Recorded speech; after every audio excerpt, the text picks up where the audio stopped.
Hey, Remarkable Lifers, this is Craig. And this is KJ. And today we are going to talk to you about something that's kind of surprised us a little bit, but we have suddenly been getting a lot of questions about... Should I move to Mexico? So, I don't know why, but maybe there's some stuff going on in the United States. Yes, you do. Yes, I do. We all do. We've always gotten questions from the LGBTQ community, and we definitely always try to, we support and help everyone, and we want this channel to be for everyone. But there's been an uptick. Yeah, here in the last few months, we've gotten a very large uptick from members of the LGBTQIA plus and ally communities asking very pointedly, should we leave the U.S.? Should we move out of the country? Now, I want to first of all say we definitely support and understand where you're coming from and why you're asking these questions. This is not us questioning that at all. No. What we find ourselves in is a position where we're like, I don't know your situation. Right. So, I don't know your financial situation, your personal, your family, I don't know any of that. So, it's like if somebody asked, called me and said, should I buy a Lamborghini? And I'm like, I don't know. Right. Yes, you always should. No. So what we're going to do is we're going to talk about the information that we know we can help you with and answer your questions without taking sides, without getting into anything, because we want to be open to all, but at the same time, we understand your questions. So first off, we'll talk about the reasons that we moved. So Craig and I, from the time we met, we always talked about, eventually moving abroad and experiencing other cultures and other countries, and we love to travel. You go back in our channel and you can tell that when we first did our channel, it was a travel channel. Yeah, we've got Barcelona, Hawaii, London. Yeah, we've got all kinds of places. We love to travel, and we always wanted to move abroad, experience other cultures. And so we decided whenever we made that decision, we decided to move to Mexico. So, we had as far as when we decided to pull the trigger, we had this whole thing. It's kind of like a Venn diagram. Mm-hmm. There's this whole, we always wanted to do this and move abroad and all that. Yep. And then there's this whole effed uppedness that was going on in the U.S. And then it kind of does this, and you have the point, and there you are. So things just kind of coalesced for us, where all this stuff kind of happened, and so we made the decision it was time. Yeah, we can't really pinpoint one direction or the other. I will say that it didn't hurt that there was some craziness. Definitely it contributed to our decision to do it when we did, but that was not the reason. Yeah, our first conversation was, what do you want in life, kind of thing. And we talked about moving abroad or living outside the country or living in a different location. So we are coming at it from that angle, but we understand where you're coming from. So let's break it down. Okay. Number one, if you are considering moving outside of your country of origin, do your research. Yes. This is paramount. Do your research. If you're watching this on YouTube, you're doing your research. Yeah. Get on YouTube. Find resources that you can utilize that are going to help you make that decision and figure out if it's right for you. We used the Mexico relocation guide when we decided to move abroad. It gave us all the information that we needed, and it saved us so much time. KJ did all kinds of research independently. We still use it. Yeah, we still use it for resources. Yeah. But he did all this research, and then we found the Mexico relocation guide, and he's like, oh my gosh, this would have saved us so much time. Yeah. And it really did walk us through everything. So it is a lifesaver when it comes to understanding the steps, and it offers so much more. One of the biggest things with the Mexico relocation guide is when you subscribe, you actually get invited into the private Facebook group, and that thing is being constantly updated in lifetime with people that are members of that community that are going to this consulate or that consulate, and they are posting about their experiences. We find out stuff all the time through that Facebook group, because once you're a member, you're a lifetime member. Yeah, and we try to make sure that we are keeping abreast of all of the changes with the regulations and all of that with immigration. It is definitely something that you'll need to pay attention to, and you will be subject to whatever regulations are out there right now with income requirements we'll talk about in a little bit, and are you eligible, all of that stuff. Yeah, so the first thing that you really need to figure out is, if you are considering moving to Mexico, is, are you eligible? Do you qualify? Typically, people qualify in one of two ways. There are other ways to qualify for residency here, but the primary two are monthly income or an asset base. Yes. Mexico has their legal requirements, and every consulate interprets it differently. So every consulate has a different number that you're going to need to hit. So you might want to research that too. If you're kind of on the border there, you need to find out. If you're on the line of maybe you're going to qualify, maybe you're not. You need to find out from that specific, that particular consulate that you're considering going to. And I know that the Mexico Relocation Guide actually keeps up with that stuff. Yeah. So we don't have to. Yeah. I don't have to know it anymore because we already qualified. Yeah. Which is a very important thing for you to really pay attention to, is that does change, and you may not qualify in 5 years, but you qualify today. So you may not qualify next year because it goes up every year, and it's been going up significantly. And I know there are people who qualified last year that don't qualify this year. Yeah, and so that's something you might need to consider. One thing that I would highly caution against is, there's been a history of people doing border runs, because you do, as a U.S. citizen, you're entitled to up to 180 days without a permanent visa type thing, or residency, or like that. But that's at the agent's discretion. And so historically, people would use this. They would come in for 180 days, they'd leave, they'd come back in for 180, and they just did these border runs. What I will tell you is, the Mexican government is starting to crack down on that, because it is a form of illegal immigration. And part of the reason for that is because of all of the immigrants flowing up through Mexico to the U.S. The Mexican government has really started trying to stop them and curb illegal immigration and all that sort of stuff. Well, that works both ways. it works both ways. Yeah. I mean, just because you have a And U.S. going in, you have a U.S. passport doesn't make you special. Yeah, it works both ways. So all of those details are in the guide, and I'm sure you can hunt them down as well. Yeah. And I know a lot of people just call consulates, so you can try that. But And you can email each one of them. There's some consulates you call, some you can email, all kinds of different stuff. Do your research. So the next thing is that if you're planning to move abroad, you need to actually start to plan the move. You need to start thinking about, are you going to move your household? Are you going to sell everything? Are you going to move part of it?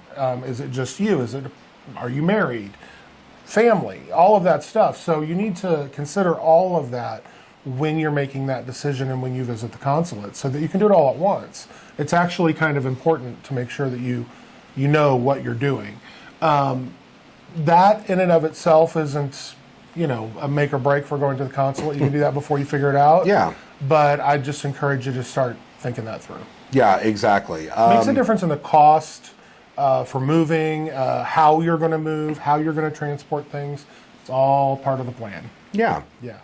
Okay, so I know that there's a lot of information that you're probably going to be looking for, and we have done a lot of videos on some of these more specific steps, some of the more specific things that you might want to know for your initial investigation here. So if you look back on our playlist, Life in Mexico, you'll see everything. And we would love it if you started at the very beginning and binge watched us with some popcorn on the couch. We did that when we moved. It was a lot of fun, actually. It's like totally getting into that world. Yep. But I know that there's a lot to sort through, and you might need some specific things. And so there's things like where to stay if you come to visit. And we have a deal that we can, that we're offering.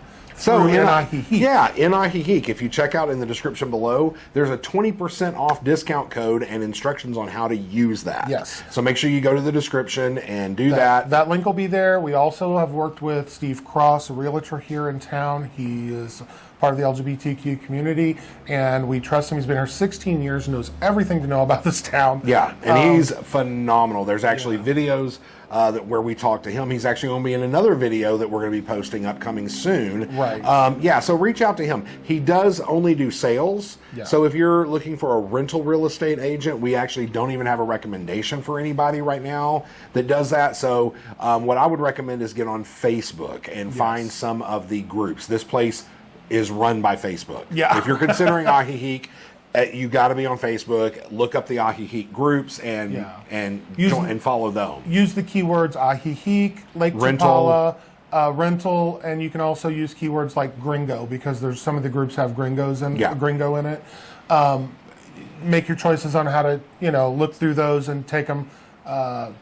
Just ignore the comments. Yeah, some people in some of those groups can get kind of petty. Just ignore that. There's some really good information. There's some really good information. Yeah, absolutely. So check that out. Then also we'll have some more specific steps for how we did our Kanhe process, how we did our, we went to the INM office. You'll see some of those things. Yeah, and I mean, just remember though, it's Mexico. Things change. So what we did 2 years ago, the process might be a little bit different now. Yeah. Speaking of which, good news, the INM office in Chapala, they now have a card printer. Yes. So like whenever we got here, it took, Thank goodness. We had to give our passport to our facilitator. She had that for a week, and then we had to go do our paperwork at the INM office. And then it took like 6 or 7 weeks to get our card. Yeah. So that now we know somebody who's gone in and they've been able to do it right on the spot. They do it right there. That may or may not still be an option, but they do have a card printer. Yeah, they have a card printer. So it happens very quick. That's wonderful. It's just 5 miles down the road. Yeah. So speaking of residency, so basically residency consists of 2 different types. There's temporary and there's permanent. Temporary residency you will get for 12 months, and then that can be renewed for up to an additional 3 years for a total of 4 years. Yes. Whenever you go from after you've had temporary residency for 4 years, then you will become a permanent resident. You can also get permanent residency right off the bat. So some of the factors to consider are temporary residency has a lower monthly income or lower asset base requirement. Permanent residency obviously has a higher. In our particular case, whenever we went to the consulate to get ours, we applied for permanent residency, but they would only give us temporary because of our age. Yes. Now, one of the reasons for that, which they did not say to us, but after you've been around for a while, you figure these things out, is due to whenever you're a permanent resident, you have all the same legal rights in Mexico as a citizen, except for the right to vote, which means you don't have to have a work permit. So because of our age, they were like, you're not of normal retirement age. What they didn't want was us coming here and taking a job from someone, from a citizen. Right. And so that's why they gave us temporary up front, And also there's a lot of folks out there who have family in Mexico, or they have a dual citizenship and just need to get a passport, or just need to do all of that. That stuff is also an option for you, and then that plays into the whole game of what's your partner. Is your partner qualify for that too? And if your spouse doesn't qualify, can one of you qualify and then have them as your dependent, and that's a lower amount. It can get very complex and convoluted depending on your specific circumstances. And so I'm sure you see why we're not giving you details, because it, number one, changes sometimes. Number two, can depend thoroughly on your situation, and is at the discretion of the consulate that you go to. That's correct. And so it's a lot. One thing I will throw out there too is that the Mexico Relocation Guide does have all of those resources as well for each one of those levels. And Mariana keeps that thing. Mariana is the founder of the Mexico Relocation Guide. She is updating this thing constantly. As things change, as new information happens, if there's a new law passed, she is constantly updating it and blasting out emails and putting it in that private Facebook group. So one of the things that, we find ourselves in this really strange position where we're being asked these questions, and there's been an uptick in the number of questions that we're getting. We're finding it actually, and it's a blessing and a curse. I mean, we're so grateful for all of you. And we love it. And we love it. And we actually, that's one of the things that drives us, is being able to answer all those questions. And we're not going to stop answering comments and questions in the comments and all that. But we've kind of come to the conclusion that it feels like there's a need. Yeah. We've actually had some people ask specifically for this. And so what we have started doing is we are now doing phone consultations. Yeah. Check out our website. It has www.trulyremarkablelife.com. It's also down in the description of all of our videos. We're actually starting to do phone consultation with people because your situation is unique to you. And there's sometimes you can't really answer some of these things through an email. You need to have a conversation. Yeah. And so we've started doing phone consultations with people. Check out our website, and it tells you how to get a hold of us if this is something you want to schedule. And we have some other things that we're going to start offering as well. It's all listed on there, so you can check it out. But yeah, I mean, it's a little easier when you're on the phone and you hear someone's questions to give them a real answer. And a lot of people have questions that aren't related to the actual process. It's related to the town or related to the economy here and stuff. So we can answer just about anything when it comes to that. And it's not really even just, I mean, it's phone, but really we do video. Yeah, it's video chat. It's a video chat. Chat if you're able. Yeah.